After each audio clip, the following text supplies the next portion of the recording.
အားလုံးပဲမင်္ဂလာပါဒီနေ့ဒီဗီဒီယိုလေးမှာတော့ test right team နေနဲ့ကျွန်တော်တို့ဒီအကောင့်လုံးတွေအသုံးရတယ် VLOOKUP function လေးကြောင်းကို sharing လုပ်ပေးသွားမယ်ကြည့်သေးပါ VLOOKUP ကိုဘယ်လိုတောင်းလဲ VLOOKUP နဲ့ပတ်သက်ပြီးတော့ဘယ်လိုစောင့်ရင်ချောင်းနေရှိတယ်ဆိုပြီးတော့ကျွန်တော်ဒီဗီဒီယိုမှာတင်ပြသွားမှာဖြစ်တယ် okay ဆိုတော့ဗီဒီယိုကိုကြည့်လိုက်ရအောင်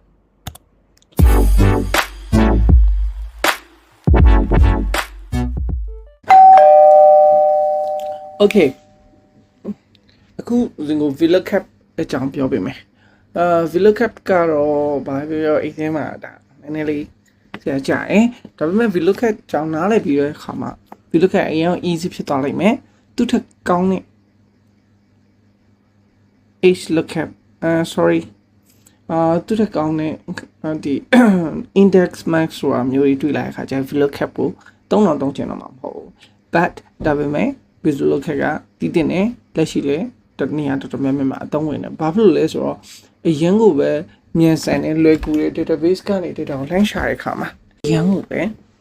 မြန်ဆန်တယ် that's why VLOOKUP တောင်းတယ်နဲ့ဒါပေမဲ့ VLOOKUP ရဲ့အားနည်းချက်တွေထပ်ပြီးပြင်ဆင်လာတဲ့ index နဲ့ match နဲ့တွဲသုံးတဲ့ဟာမျိုးကလည်းနောက်ပိုင်းမှာတွေ့လာတဲ့အခါမှာ VLOOKUP ကိုထွေးတော့ရွေးချယ်ခြင်းတော့မှာမဟုတ်တော့ okay နော်ဒါဆိုရင် VLOOKUP လို့လည်းကြည့်အောင်သွားမယ်ဒီမှာပေါ့ database တခုရှင် VLOOKUP ကိုစမရေးခင် database ကိုအရင်ဆုံးကိုမှရှိတဲ့ data ကိုအရင်ဆုံးနားလည်ဖို့လိုတယ် data မှာဘာအကြောင်းတွေပါလဲအရင်နားလည်ဖို့လိုတယ်ဥပမာ last name employee ID email phone extension အဲ့ name ပါမယ် sorry name ပါမယ်ဒါ last name ဆိုရရှိရ file ဆွဲဖြုတ်ထားမှာလို့ထားတော့ဗောနော် name ပါမယ် employee ID ပါမယ် email address phone extension ပါမယ်ပြီးရင် location ပါမယ် okay အဲ့တော့ဒါကတွေ့ database တဲ့သူကဒီမှာပေါ့ဒါကဟိုဒီတိုင်းလေးပြလို့လေ data လေးကမှ15ရောက်လောက်ဆိုတာပဲရှိတော့တွေ့တာတကယ် real world မှာ real world sorry တကယ် real data တွေကထောင်းလင်းချီတောင်းလင်းချီရှိနေမှာလေအဲ့ထဲကမှကိုလိုချင်တဲ့အပိုင်းလေးကိုပဲဆွဲထုတ်တဲ့ခါမှာ VLOOKUP ကိုတောင်းတယ်အဲ့လိုလားမှတ်ထားလိုက်လက်တွေ့ဆွဲထုတ်ပြမယ်ဆိုကြပါစို့ဒီမှာ Kim ရဲ့ Kuba ရဲ့ Smith ရဲ့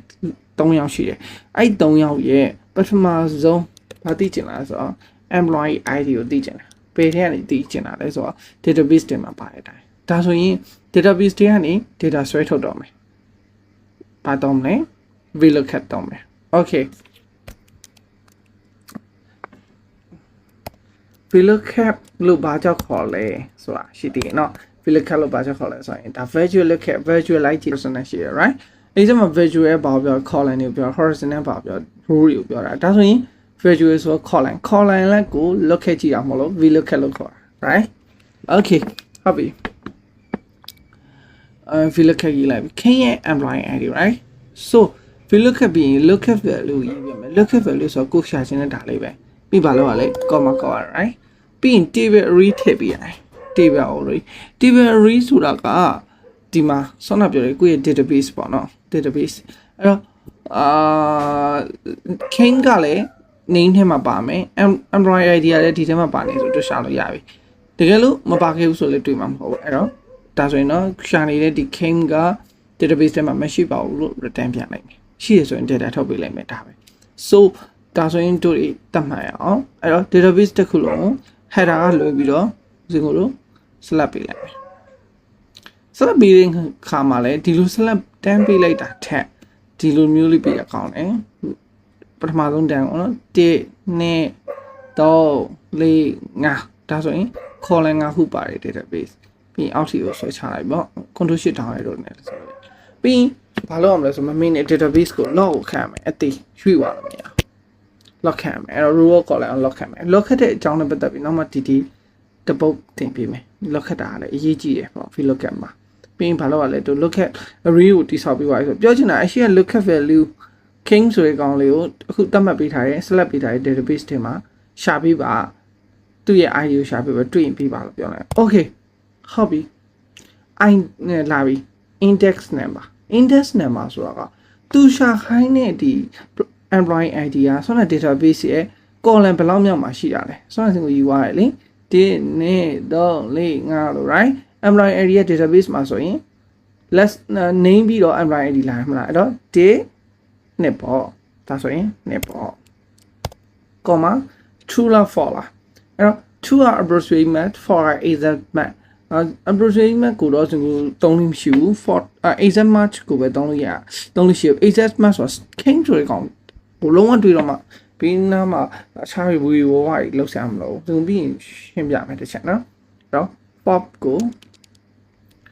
for ကိုယူမယ်တော့ for မယူခြင်း0ရေးလို့ရ0က for ပဲဒါမှမဟုတ်1ယူရင်2ဒါပဲ okay k 175မှန်လားကြည့်အောင်Kim here သူရဲ့ employee ID 175 correct okay doesn't Cooper Smith right so အဲ့တော့ဒီကဒါတော်တော်များများတည်ပြအောက်ထိဆွဲချလိုက်ရအောင်မယ်Cooper 129 Cooper 1290 right Smith 1054 okay Smith 1054 why Smith 1054 or 14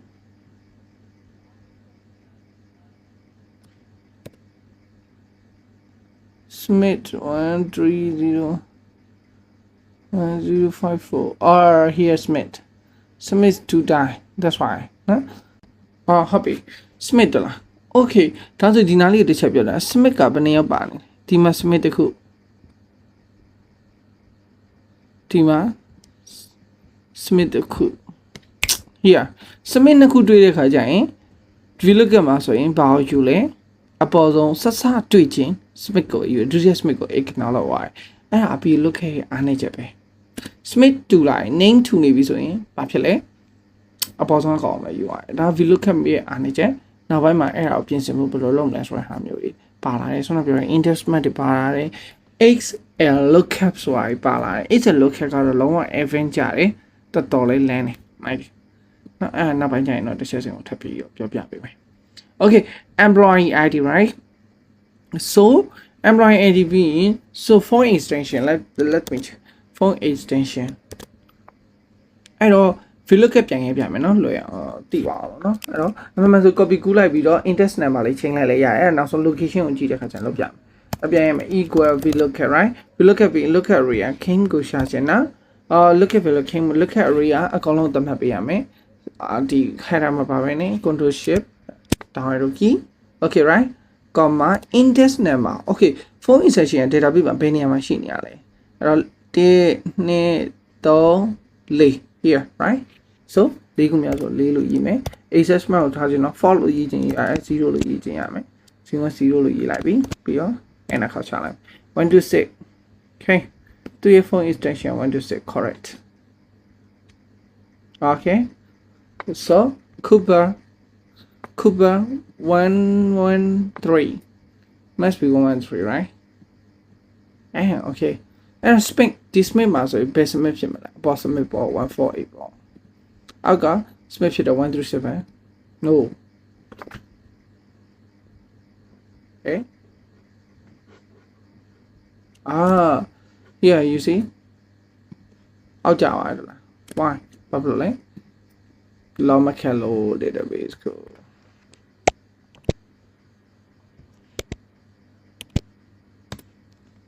okay so 148 okay ဒါဆိုတော့နောက်တစ်ခုတော့ email okay email ကြတော့စင်ကို formula မရိုက်တော့ဘာပြန်လုပ်မလဲဆိုတော့ oh sorry formula မရိုက်တော့အရှိအကောင်ပြန်ခုမယ်တူတူပဲလေကောင်းစင်လေးပဲကြွယ်ရ right အဲ့တော့အစင်အကောင်အစားဆုံးပြန်ခုလိုက်မယ်အဲ့တော့ဘယ်နာမှာ index ဆိုတဲ့နေရာလေးမှာပြောင်းရအောင်မယ် index က full မဟုတ်တော့ email ကဘယ်နှခုမြောက်လဲ1 2 3 3ခုမြောက်ဆိုတော့ 4 ကိုဖြတ်ပြီးတော့3ရေးလဲ enter ခေါက်လိုက်တယ် okay email right ဆိုကြပါစို့ तू က location ကိုမေးခဲ့တာဆိုရင်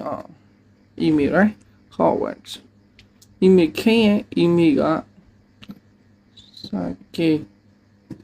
share link that forward right okay so same thing location လို့ကျွန်တော်ဘာလုပ်လိုက်အောင်မလဲဒီကနေ copy ကူးမယ်ပြီးရင်ဒီမှာထည့်လိုက်မယ် Oh no 3 so that's fine so 3နေရာမှာသူပါထည့်မလဲ index number 3နေရာမှာ location က5ခုပြောင်းမဟုတ်လားအဲ့တော့3ပြောင်းပြီးတော့5ထည့်လိုက်ရုံပဲ okay bidding 2 right King bidding 2 Cooper bidding 2 Smith bidding 1 Oh Smith မဟုတ်နော် about Smith okay that's it ဒါပဲ filler cap အဲ့တော့ view ကနည်းနည်းလေးတော့ရှိတယ်ဒါပေမဲ့တေချာတစ်စင်ချင်းစီကိုလိုက်ကြည့်တော့တကယ်ကိုသဘောပေါက်သွားတယ် filler cap ကိုဒီ okay အခု session လေးကတော့ကျွန်တော်တို့ဒီ view လေးရဲ့ recap session လေးပေါ့နော်ဒီ view လေးမှာကျွန်တော်တို့ filler cap ချောင်းကိုဒီဆွေးနွေးသွားပြီးတော့ဒီနေ့ဆွေးနွေးတာလေအခုဒီမှာ recap မှာဆိုလဲဒီ example ကနေမှာကျွန်တော် reference လောက်ထားပြီးတော့ VLOOKUP ရဲ့ syntax လေးရဲ့ VLOOKUP ရဲ့ purpose ရဲ့ rectangle ရဲ့ reference လုပ်လို့ရအောင်ပြန်ထည့်ပေးထားတယ်ဒီမှာဆိုရင် VLOOKUP ရဲ့ syntax ကဘယ်လိုရှိလဲ syntax ထဲမှာပါတယ်နဲ့ value တစ်ခုချင်းစီကဘာကို reference လောက်တာလဲဆိုတဲ့ဟာလေးပြထားတယ်ပြီးတော့ video တစ်ခုလုံးမှာကျွန်တော်တို့ VLOOKUP ရဲ့ purpose ပြောတယ်ပြီး VLOOKUP ရဲ့ handle explanation တွေအကြောင်းကိုလည်းကျွန်တော်တို့ပြောသွားတာဖြစ်တယ် okay ဒီလိုမျိုးအကျိုးရှိတဲ့ video တွေကို test writing နေနဲ့ကျွန်တော်စီစဉ်ပြီးတော့တင်ဆက်နိုင်အောင်ကြိုးစားနေတယ်အဲ့တော့ဒီ view လေးကိုကြိုက်နေတတ်တယ်ဆိုရင်ကျွန်တော်ရဲ့ဒီ channel လေးကို like and subscribe ပြီးတော့အဆင်ပြေမယ်ဆိုရင် share လေးလုပ်ပေးတာပါကျွန်တော်နောက်ထပ် video တွေပါထပ်ပြီးတော့ဆောင်ကြမယ် bye bye